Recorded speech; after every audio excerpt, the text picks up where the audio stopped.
Well, the reason I decided to use PDS saddles was quite simply for the fact that after 20 odd years of competitive riding, I thought it was finally time and important for me to have an input into a saddle.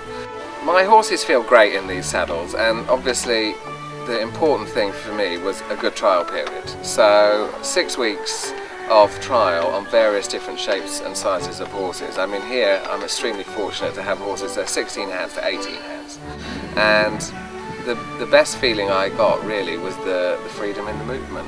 And you know, a dressage horse, we're trying to enhance its natural paces, keep its natural paces good, and a saddle is very much part of that progress, because that is allowing the horse to develop physically, and if they develop physically, then also they're going to be emotionally happy, because they need to feel comfortable to do the sort of work that dressage demands of them. Well, what I like most about the PDS saddles is the comfort that it gives me and support. This saddle, even a new saddle, feels like an old fit. So it almost feels like there's no breaking in process to it. It already moulds to the horse, and I think that's vitally important, that you feel like you're sitting on the horse's back, and that's what I like the most about it. And knowing now what we know about how a horse moves and how we need it to move for dressage, one thing that's very important and needs to be taken into consideration is how a dressage horse uses his back. So for a dressage horse to use his back to optimum, he obviously needs to have a comfortable saddle.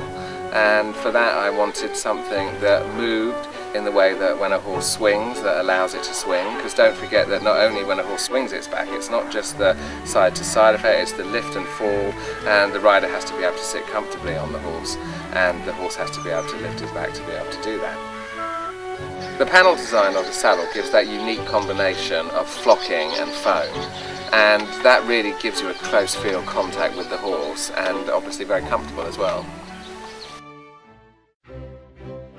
I think that the knee block on the saddle is there for the rider's support. So a knee block is not supposed to hold the rider in place. It's basically there just to support the front of your leg, and therefore, you know, if for a moment perhaps you lose some balance, that knee block is there just to keep you in the right place. I think what I've gained by working with the PDS saddles is forward thinking into the future, really. You know, I mean, we know so much more about biomechanics, how a dressage horse uses itself, how a dressage horse needs to move its body with the demands that are placed on them for international competition. And for me to find a range that actually is also forward thinking, saddle technology is literally just coming to the fore now, and it's fantastic to find something that I can move forward with into the future and hopefully train my horses towards more medals.